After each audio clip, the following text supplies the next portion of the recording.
वाह वाह, वाह वाह, यही तो आपका अंदाज है कि आप लोगों के इतने दिल के करीब हैं। और सुनकर अच्छा लगा कि ये सारी उपाधियां जब आपको जिंदगी में पहले मिल जाए कि चमचा है, लोगों भक्त है। के मस्काबाज है, मस्का हाँ, लगाता है, भक्त है, तो ये आप पहले ही इस दौर से गुजर चुके हैं, तो अब बस फिक्र करने कमजोर की जरूरत कमजोर नहीं है। बिकॉज नाविका कमजोर लोगों को अपनी कमजोरी, अपनी बातों से डील करने के लिए सामने वाले को छोटा दिखाना पड़ता है, नहीं तो उनको मेरे से ऊपर जाना पड़ेगा। तो because they can't do that, so they say चलो इसकी बुराई करते हैं।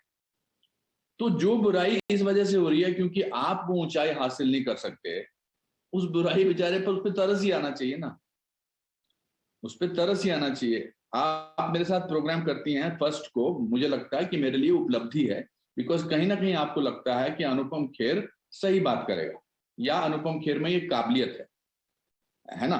तो मैं तो इस बात को अब मैं सोचूं कि कुछ कल को कुछ बोल दें बिल्कुल। कि मैंने नाविका जी को साथ दोस्ती इसलिए बना के रखी है क्योंकि नाविका जी जो है वो टाइम्स नाउ और नव भारत से जुड़ी हुई हैं। ऐसा नहीं है। मैं आपको पिछले जितने भी सालों में मुश्किल से 5 या 6 बार मिला हूं, पर जब भी हमने मिले हैं हमने दिल की बात की। आप मुझे न्यूयॉर्क में मिलने आई थी, फिर उसके बाद, तो that is the way I am, it doesn't matter to मी।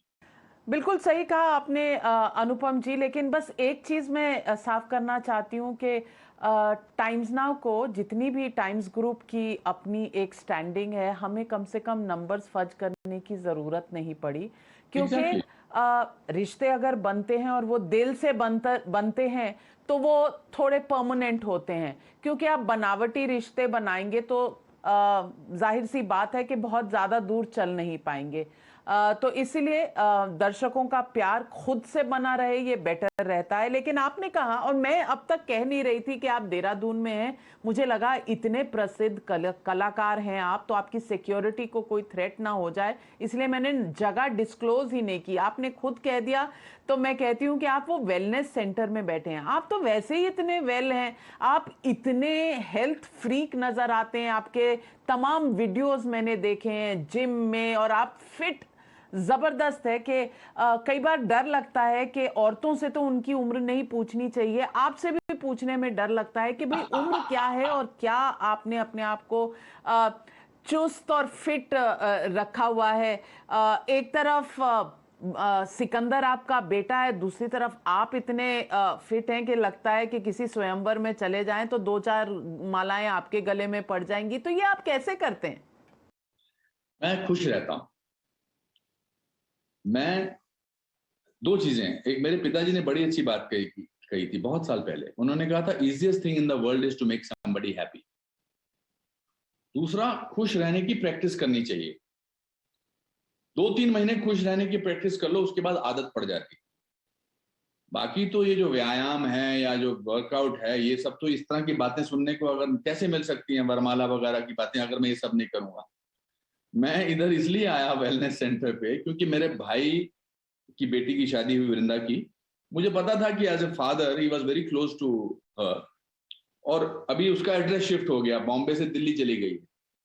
मैंने अपने पोस्ट में भी लिखा था कि हम अब लड़की पराई हो गई वगैरह। मैं इन बातों में बिल्कुल बिलीव नहीं करता हूँ। आई जस्ट फील कि लड़की का एड्रेस चेंज हो जाता है और उसके चाहने वाले, उसे प्यार करने वाले बढ़ जाते हैं। But I knew in my heart of heart that my brother is very close to my niece. तो मैंने कहा इसको साथ मैंने बहुत सालों से छुट्टी नहीं की है। तो just the two of us came to this place जहां फोन्स अलाउड नहीं। तो हमने इतनी बातें की हैं पिछले इतने दिनों में कि it was a very amazing thing. जहां तक वेलनेस की बात है, जैसे जैसे उम्र बढ़ती जाती है वैसे वैसे आपको लगता है कि अब मैं सब कुछ कर लेता हूँ। सब, I must be fit, I must be happy, I must be quite, I must be शांत। और ये तभी हो सकता है जब आप खुश रहो।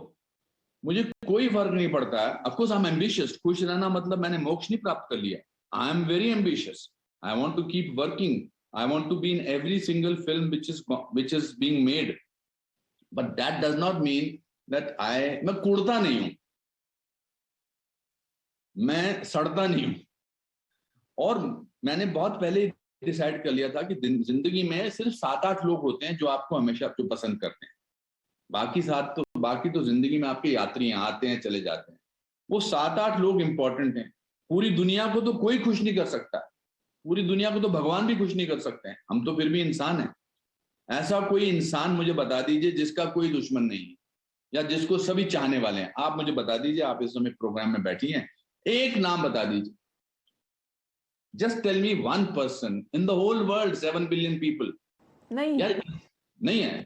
सो व्हाई टू गेट वर्ड लोगों ने चांद पे भी दाग निकलवा दिए, कृष्ण जी में भी खामियां ढूंढ ली, तो ऐसा इंसान छोड़ दीजिए कि कोई परफेक्ट हो। रामचंद्र जी को भी बोला कि तुम सीता आई हैं वापस, इनको अभी इनका पहले अग्नि परीक्षा करो। So I just feel that it's very difficult. जहां तक अच्छा लगने की बात है, मैं खुश रहता हूँ। And thank you for saying those wonderful things. मेरा कंपटीशन मेरी उम्र के लोगों के साथ नहीं है, मेरा कंपटीशन है जो मेरे से आधी उम्र के लोग, because they are my source of inspiration. अच्छा दूसरी बात, मैं अपने कंधे पर अनुपम खेर का बोझ लेके नहीं घूमता। 522 फिल्में कर चुका है, पद्म भूषण मिल चुका है, पद्मश्री मिल चुका है, 8 फिल्म फेयर अवार्ड्स मिल चुके हैं, दलाई लामा अवार्ड मिल चुका है। मैं उस सब का बोझा लेके नहीं चलता हूं, because that's very boring and that's very tiring. I am a free person and that gives me a chance to be above most of the people. देखिए, as a career, there will be people who will do better than me. There will be people who are doing better than me. There will be people who will have more followers than I have. There will be people who are more richer than I am. But there will be very few people who are as happy, as content, and as sorted as I am.